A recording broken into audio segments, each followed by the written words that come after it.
Hello friend, welcome back to our my YouTube channel. Today we are going to learn about what is your Gaussian theorem. Gaussian theorem क्या होती है, आज उसके बारे में हम स्टडी करेंगे और समझेंगे कि इसकी जरूरत क्यों पड़ी थी।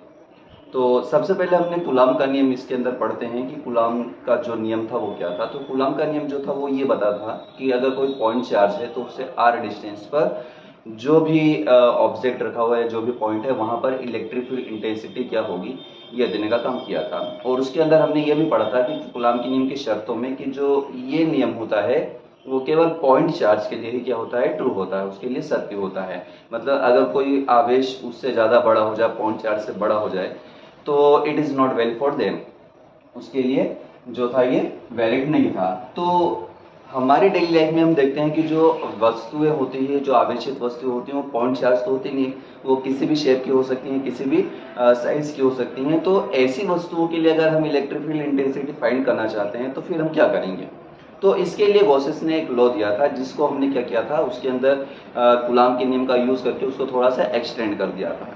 तो आज जो गॉसेस थ्योरम है वो इसीलिए है कि गॉसेस थ्योरम हमें ये बताती है कि अगर किसी भी शेप का या किसी भी साइज का अगर ऑब्जेक्ट है तो उसे निकलने वाला जो टोटल फ्लक्स होगा वो कितना होगा, और इसका किस टाइप से हम आगे यूज कर सकते हैं ये मैं आगे के वीडियो में आपको बताऊंगा। बेसिकली आज हम गॉसेस थ्योरम जो है उसके बारे में डिस्कस करने वाले हैं। तो गॉसेस थ्योरम किस लिए थी वो तो मैंने आपको बता दिया। अब इसको हम किस टाइप से जो हमारा कूलाम्स लॉ है उसे कैसे एक्सटेंड कर सकते हैं या उससे कैसे हम इसको एस्टिमेट कर सकते हैं वो आज हम देखने वाले हैं। तो सबसे पहले समझते हैं गॉसेस थ्योरम क्या होती है।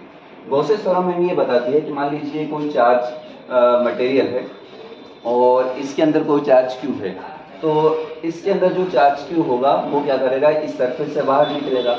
तो इस सरफेस से बाहर निकलेगा तो क्या होगा, इसकी इलेक्ट्रिक फील्ड लाइंस जो होंगी इस सरफेस को क्रॉस करेंगी। तो इस सरफेस से जो टोटल रिलेटेड फ्लक्स होगा वो कितना होगा, तो ये बताया था उन्होंने। और कहा था कि जो टोटल फ्लक्स होगा वो ई डी एस होगा, जहाँ डी एस उस सरफेस की सरफेस का जो वैल्यू होती है वो है, और ई जो इलेक्ट्रिक फील्ड इंटेंसिटी है, और ये जो वैल्यू होती है वो उस सरफेस या उस जो पूरा स्फीयर है या फिर जो भी वो सरफेस है उसके अंदर जो भी चार्ज है उसका 1/एप्सिलॉन टाइम होता है। तो यहाँ पे जो स्लाइड में वो लिखा हुआ मैंने, किसी बंद पृष्ठ से गुजरने वाला जो कुल विद्युत फ्लक्स होता है, किसी भी बंद पृष्ठ से गुजरने वाला जो टोटल इलेक्ट्रिक फ्लक्स होता है वो क्या होता है, उस सरफेस के अंदर जो भी चार्ज प्रेजेंस है उसका 1/एप्सिलॉन टाइम होता है, 1/एप्सिलॉन नॉट टाइम होता है। तो इसको मैथमेटिकल फॉर्म में अगर हम लिखेंगे तो क्या लिखेंगे, phi equal to E D S या फिर फाई क्या क्यू अपॉन एप्सिलॉन नॉट। यहाँ पे phi equal to E D S जो होता है वो फ्लक्स होता है। अब इसको हम यहाँ पे एक्सटेंड कैसे कर सकते हैं। अब देखिए हम जानते हैं कि जो कूलाम्स लॉ होता है वो E इक्वल टू होता है। मान लीजिए ये जो पॉइंट P है वो यहाँ से R डिस्टेंस पर है, तो इस पॉइंट P पे जो इलेक्ट्रिक फील्ड जो हमारा यहाँ पे इलेक्ट्रिक फील्ड इंटेंसिटी होगी वो कूलाम्स नियम से अगर हम दें तो E इक्वल टू होता है 1/4 pi epsilon not Q upon R square. क्या हो जाएगा, Q अपॉन R स्क्वायर हो जाएगा न्यूटन पर कूलाम। अब E की वैल्यू होती है 1/4 pi epsilon Q upon R square Newton पर कूलम। ये तो हमारा हो गया कूलम के नियम से। अब हमारा जो यहाँ पे फ्लक्स जो है, यहाँ पे देखिए, यहाँ पे जो फ्लक्स गॉसेस नियम है वो ये कहता है कि जो फाई होता है, मतलब इसको हम मान लीजिए कि अगर डी एस सरफेस है तो डी फाई मान लेते हैं, और ये हो जाएगा ई डी एस। क्या हो जाएगा ये ई डी एस। ये तो हमारा फ्लक्स की जो डेफिनेशन होती है वो होती है। अब ई जो होता है, ई की वैल्यू हमारे पास यहाँ पे कूलम्स लॉ से दी गई है, तो ये डी फाई इक्वल टू आपका हो जाएगा 1/4 पाई एप्सिलॉन नॉट, और ये हो जाएगा Q अपॉन R स्क्वायर, और इनटू ये हो जाएगा डी एस।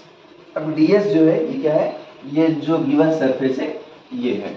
अब ये जो टोटल सरफेस होगा, अगर इस पूरे सरफेस से निकलने वाले फ्लक्स की वैल्यू अगर हम फाइंड आउट करें तो हमें करना क्या पड़ेगा, हमें करना पड़ेगा कि ये स्मॉल के लिए ds है तो पूरे के लिए इंटीग्रेशन करना पड़ेगा। इंटीग्रेशन अगर हम इसका करते हैं तो हमारे पास देखिए क्या आता है। अब हमारे पास ये हो जाता है डी फाई। क्या हो जाएगा ये D phi 1/4 pi epsilon naught. ये तो कांस्टेंट वैल्यू का इंटीग्रेशन नहीं होता है। अब यहाँ पे Q upon R square, Q भी क्या है, चार्ज जो भी अंदर है वो फिक्स है, वो भी कांस्टेंट वैल्यू हो जाएगी। R स्क्वायर जो है वो भी हमारी क्या हो जाएगी, कांस्टेंट वैल्यू हो जाएगी। हमारे पास जो ds है, जो सरफेस है, यही टाइम के साथ क्या हो सकता है, वेरी हो सकता है। तो हमने क्या किया यहाँ पे, इसको ds इंटीग्रेशन कर दिया।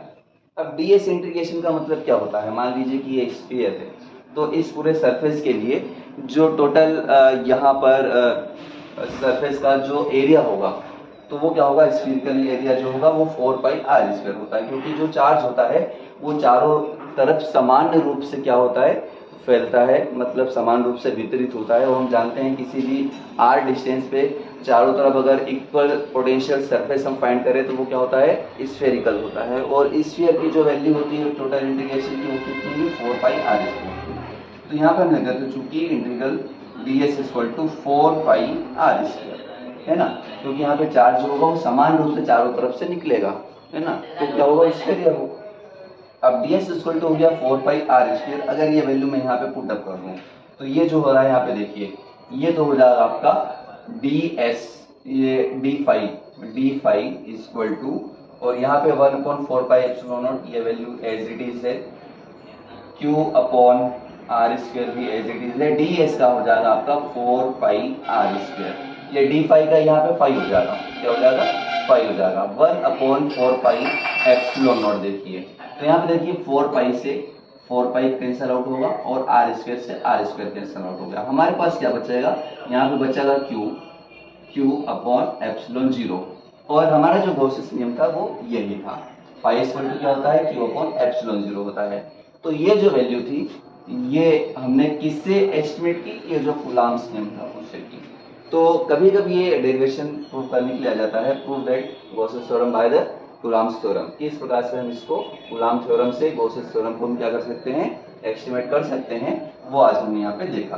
अब इससे हम बाकी जो चीजें होती हैं, जैसे इनफाइनाइट लेंथ चार्ज वायर जो होता है, अनंत आवेशित जो लंबा तार होता है, अगर उसको हम चार्ज कर दें तो उसके चारों जो इलेक्ट्रिक फील्ड इंटेंसिटी होगी वो क्या होगी, वो भी हम करेंगे। और बाकी जो भी शेप्स होते हैं, वो स्फीयर हो सकता है, वो इनफाइनाइट चार्ज हो सकता है, या फिर होलो स्फीयर हो सकता है, इनके कारण जो इलेक्ट्रिक फील्ड इंटेंसिटी है वो हम एस्टिमेट करेंगे। आज के लिए इतना ही। अगर वीडियो अच्छा लगा तो इस वीडियो को लाइक कर दीजिए, अपने दोस्तों के साथ जरूर शेयर कीजिए। अगले वीडियो तक के लिए जय हिंद।